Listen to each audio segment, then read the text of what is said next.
ఇప్పుడు మనం మొలకల గుడ్డు కూర చేస్తున్నాం. ఇంట్లో మనం స్ప్రౌట్స్ చేసుకుంటాం కదా, దాంతో మనం పప్పు కూడా చేసుకుంటాం అప్పుడప్పుడు. ఈరోజు ఎగ్ కాంబినేషన్లో చేస్తున్నాం.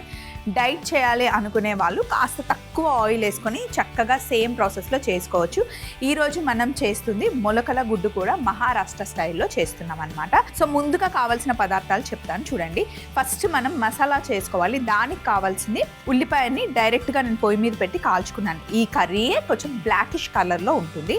కాల్చుకున్న ఉల్లిపాయ, రెగ్యులర్ ఎండుమిరపకాయలు, వేడిగా ఎండుమిరపకాయలు, కొబ్బరి పొడి, మిరియాలు, సాజీరా, నువ్వులు, సోంపు, గసగసాలు, మెంతులు, ధనియాలు, పల్లీలు, అలాగే గ్రేవీ కోసం టమాటా ముక్కలు, ఉల్లిపాయ ముక్కలు, అల్లం వెల్లుల్లి పేస్ట్, పసుపు, కరివేపాకు, పచ్చిమిర్చి, స్ప్రౌట్స్, ఉడికించుకున్న గుడ్లు, నిమ్మరసం, కొత్తిమీర, మసాలా దినుసులు. సో ఫస్ట్ పొయ్యి మీద ఒక ప్యాన్ పెట్టుకొని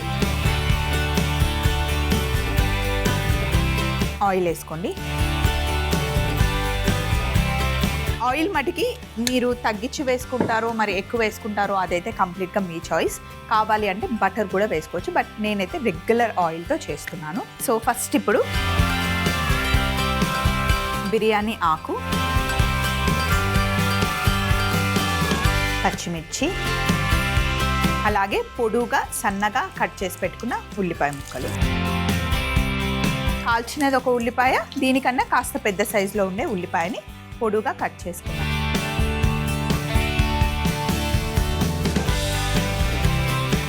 ఇందులో ఉప్పు వేసేద్దాం. కూరకి సరిపడా ఉప్పు ఇప్పుడే వేసేసాను నేను.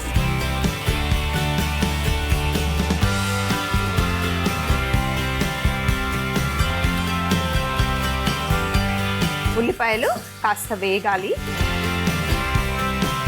ఇప్పుడు ఇందులో కరివేపాకు, అలాగే పసుపు, 1 టీ స్పూన్ అల్లం వెల్లుల్లి పేస్ట్ వేసి వీటిని కూడా కలిపి పచ్చి వాసన పోయేంత వరకు మనం ఇప్పుడు కుక్ చేసుకోవాలి. ఈ కూర కాస్త పల్చగా చేస్తున్నాం మనం. జొన్న రొట్టెలకి, చపాతీలకి బాగుంటుంది. ఎగ్స్ మనకి అందరూ తినరు కదండి. నాన్ వెజ్ వర్షన్లో చూసుకుంటే ఎగ్ చాలా ప్రోటీన్ ఉంటుంది. అలాగే వెజ్లోకి వస్తే కనుక మనకి పన్నీర్ లేదా టోఫుని కూడా యాడ్ చేసుకోవచ్చు, పన్నీర్ని కూడా వేసుకోవచ్చు. లేదు ఎగ్స్ తింటాం హ్యాపీగా అంటే మీ ఇష్టం. అల్లం వెల్లుల్లి వేసాం కాబట్టి కింద అంటుకోకుండా కొంచెం మంచిగా కలుపుకోవాలన్నమాట. సో ఇప్పుడు ఇందులో మొలకొచ్చిన శనగలు, పెసర్లు వేసాను. మీరు మార్నింగ్ బ్రేక్ఫాస్ట్ చేసేటప్పుడు మంచి ప్రోటీన్ బ్రేక్ఫాస్ట్ కావాలి అంటే పెసర్లని బాగా నానబెట్టేసి మనం పెసరట్టు చేసుకుంటాం కదా, జస్ట్ ఒక గుప్పెడు బియ్యం వేసేసి పెసరట్టు చాలా చాలా మంచిది. మంచి ప్రోటీన్ ఉంటుంది. టమ్మీ ఫుల్గా మీరు బ్రేక్ఫాస్ట్ చేయొచ్చు, ఎలాంటి గిల్ట్ లేకుండా హ్యాపీగా ఎంజాయ్ చేయొచ్చు. వారానికి 3-4 సార్లు కూడా పెసరట్టు తింటే చాలా మంచిది. సేమ్ పెసరట్టు బ్యాటర్తోనే మనం ఇడ్లీలు కూడా తయారు చేసుకోవచ్చు, ఊతప్పలా కూడా వేసుకోవచ్చు.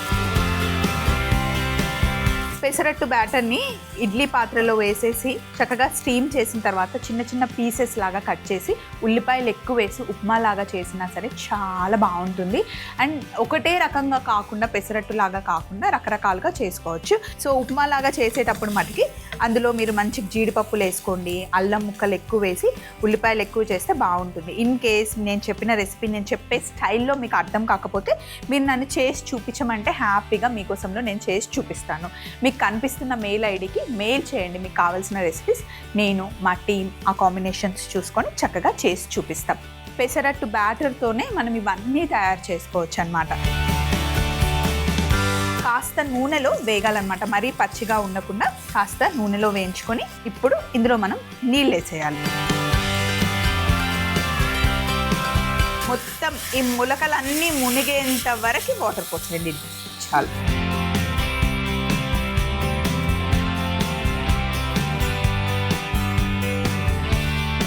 ఇప్పుడు మంట పెద్దగా పెట్టేసుకొని ఇందులో ఒక పెద్ద టమాటాని 1/4 కట్ చేసుకున్నాను. వీటిని జస్ట్ ఇలా వదిలేయండి. ఇప్పుడు మూత పెట్టేసి బాగా ఉడకనివ్వాలి. సో నేను దీన్ని వేరే స్టవ్ మీదకి షిఫ్ట్ చేసేస్తున్నాను. ఈ స్టవ్ మీద ఇంకొక ప్యాన్ పెట్టేసి కొంచెం నూనె వేస్తున్నాను.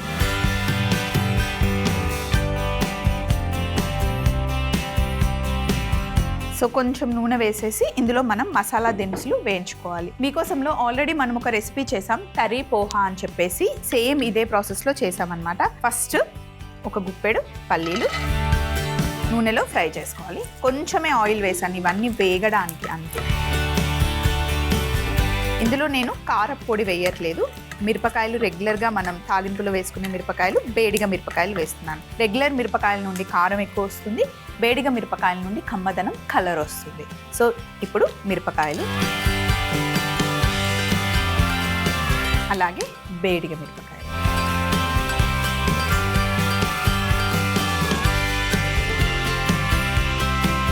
వేడిగా మిరపకాయల్ని జస్ట్ తెచ్చి మీరు కిచెన్లో పెట్టుకుంటే చాలా రెసిపీస్ చేయొచ్చు. ఉట్టి వేడిగా మిరపకాయలు, టమాటాలు, కందిపప్పు వేసి ఉడికించి సింపుల్ నెయ్యితో తాలింపు పెడితే కమ్మటి పప్పు తయారవుతుంది. ఇప్పుడు ఒక 3 యాలకులు, కాస్త దాల్చిన చెక్క, ఒక 6-7 లవంగాలు, జాపత్రి. సో ఇప్పుడు పల్లీలు, మిరపకాయలు వేగిపోయాయి. మరీ ఎక్కువసేపు పెడితే ఇవి నల్లగా అవుతాయి. వీటిని ప్లేట్లోకి షిఫ్ట్ చేసేసి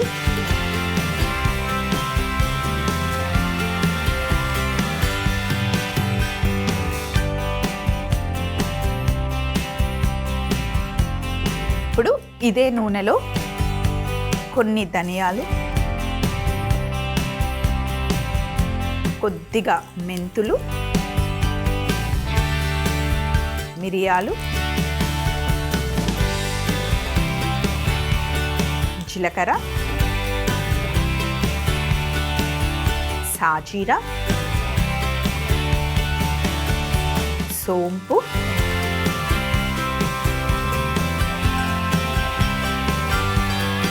ఒక టీ స్పూన్ నువ్వులు, గసగసాలు వేయాలి. ఇవి కాస్త వేగాక గసగసాలు వేద్దాం.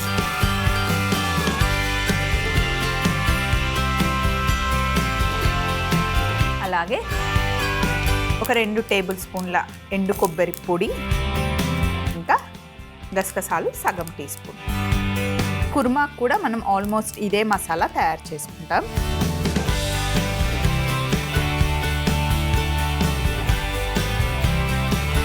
ఇవి కొంచెం బ్రౌన్ కలర్ అయ్యేంత వరకు ఫ్రై చేసుకోవాలన్నమాట. కొబ్బరి వేగుతూ ఉంటేనే కమ్మటి సువాసన బయటకు వచ్చేస్తుంది. సో ఇప్పుడు స్టవ్ ఆఫ్ చేసేసి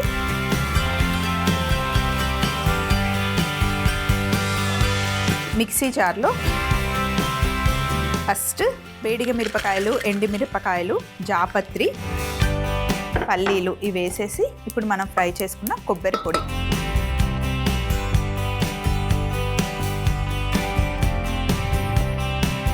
సో ఫస్ట్ ఇవన్నీ వేసి ఒకసారి మిక్సీ పట్టాక కాస్త పౌడర్ అయిన తర్వాత అప్పుడు నీళ్లు వేసి పేస్ట్ చేసుకోవాలన్నమాట. మొత్తం ముందే నీళ్లు వేసేస్తే సరిగ్గా మిక్సీ అవ్వదు. సో ఫస్ట్ ఒకసారి నేను డ్రైగా మిక్సీ పట్టుకొని తర్వాత నీళ్లు వేసి పేస్ట్ చేస్తాను. దీంట్లోనే మనం కాల్చుకున్న ఉల్లిపాయ కూడా వేసేసి ఫస్ట్ ఒకసారి మిక్సీ పట్టిన తర్వాత కంప్లీట్గా పేస్ట్ చేసుకుంటూ ఉంటాను. చూడండి ఇలా మంచి పేస్ట్ చేసుకోవాలి. ఇప్పుడు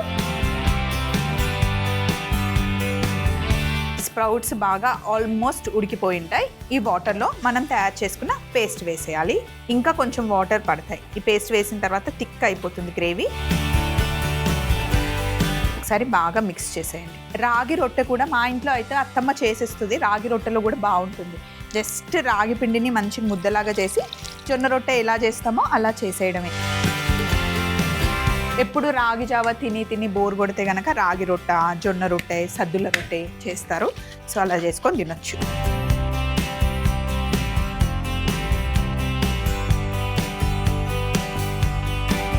సో ఇప్పుడు ఒకసారి బాగా మిక్స్ చేసిన తర్వాత ఇందులోనే ఉడికించిన గుడ్లకి కాస్త ఘాటు పెట్టి వేసేద్దాం. ఈ మసాలా అంతా గుడ్డు లోపలికి వెళ్ళి బాగుంటుందన్నమాట.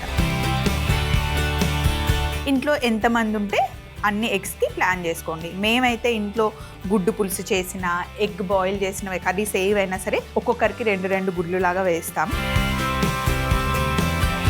ఇప్పుడైతే ఎగ్స్ తక్కువే వేసాను, గ్రేవీ ఎక్కువ ఉంది. ఎందుకంటే లోపల స్ప్రౌట్స్ కూడా ఉన్నాయి కదా, కాంబినేషన్లో తిందామని చెప్పేసి. ఒకసారి టేస్ట్ చూసి ఉప్పు సరిపోయిందో లేదో చెక్ చేసి యాడ్ చేస్తా సరిపోకపోతే.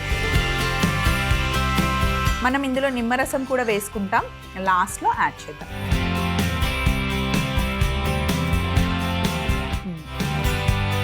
కారం సరిపోయింది కానీ ఉప్పు ఇంకా పడుతుంది.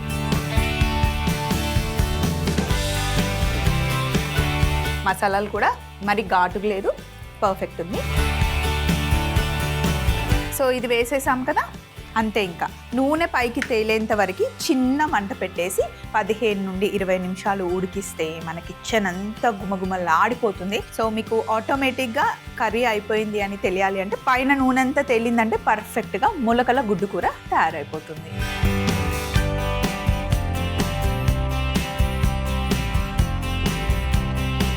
స్టవ్ ఆఫ్ చేసేసాను. ఇలా ఈ కన్సిస్టెన్సీ ఉండాలి మనకి. బిర్యానీ ఆకు తీసేస్తాను. ఇప్పుడు ఇంకా లాస్ట్లో కాస్త నిమ్మరసం,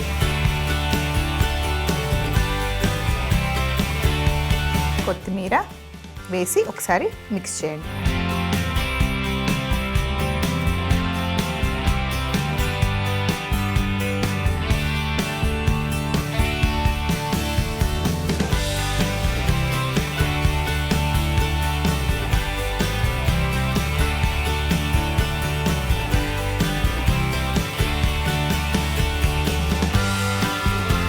ఇందులో ఇంకా మీరు కావాలి అనుకుంటే మిక్స్డ్ వెజిటేబుల్స్, బీన్స్, క్యారెట్ అలా వేసుకోవాలి అనుకుంటే అలా కూడా యాడ్ చేసుకోవచ్చు. ఎగ్తో పాటు మష్రూమ్స్ కూడా యాడ్ చేయాలి అంటే మీ ఇష్టం.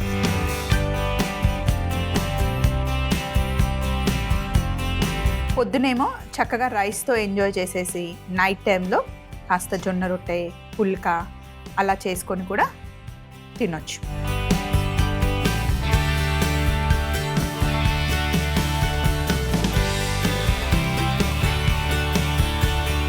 పైనుండి కొంచెం కొత్తిమీరతో గార్నిష్. మొలకల గుడ్డు కూర తయారీ విధానం. ముందుగా ప్యాన్లో నూనె కాస్త వేడెక్కాక బిర్యానీ ఆకు, పచ్చిమిర్చి, ఉల్లిపాయ ముక్కలు, ఉప్పు, కరివేపాకు, పసుపు, అల్లం వెల్లుల్లి పేస్ట్ వేసి పచ్చి వాసన పోయేంత వరకు వేయించుకున్న తర్వాత అందులో స్ప్రౌట్స్ వేసి కాస్త వేగాక స్ప్రౌట్స్ మునిగేంత వరకు నీళ్లు పోసి కట్ చేసుకున్న టమాటా ముక్కలు వేసి మూత పెట్టి ఉడకనివ్వాలి. ఇప్పుడు ఇంకొక ప్యాన్లో పల్లీలు, మిరపకాయలు, వేడిగ మిరపకాయలు, యాలకులు, దాల్చిన చెక్క, లవంగాలు, జాపత్రి వేసి బాగా వేగిన తర్వాత పక్కన ప్లేట్లోకి తీసుకొని అదే వేడి ప్యాన్ లో ధనియాలు, మెంతులు, మిరియాలు, జీలకర్ర, సాజీర, సోంపు, నువ్వులు, ఎండు కొబ్బరి పొడి, గసగసాలు వేసి వేయించుకొని అన్నీ కలిపి మిక్సీ జార్లో వేసి కాల్చుకున్న ఉల్లిపాయని కూడా వేసి ఒకసారి మిక్సీ పట్టి కొద్దిగా నీళ్లు పోసి పేస్ట్ తయారు చేసుకోవాలి. ఇప్పుడు ఉడుకుతున్న స్ప్రౌట్స్ మిశ్రమంలో తయారు చేసుకున్న మసాలా పేస్ట్ వేసి కొన్ని నీళ్లు కూడా కలిపి ఉడికించుకున్న గుడ్లు వేసి 15 నుండి 20 నిమిషాలు చిన్న మంటలో ఉడికించుకున్న తర్వాత స్టవ్ ఆఫ్ చేసి పైనుండి కాస్త నిమ్మరసం, కొత్తిమీర వేసి బౌల్లోకి తీసుకొని కొంచెం కొత్తిమీర వేసి గార్నిష్ చేసుకుంటే ఎంతో రుచికరమైన మొలకల గుడ్డు కూర తయారవుతుంది.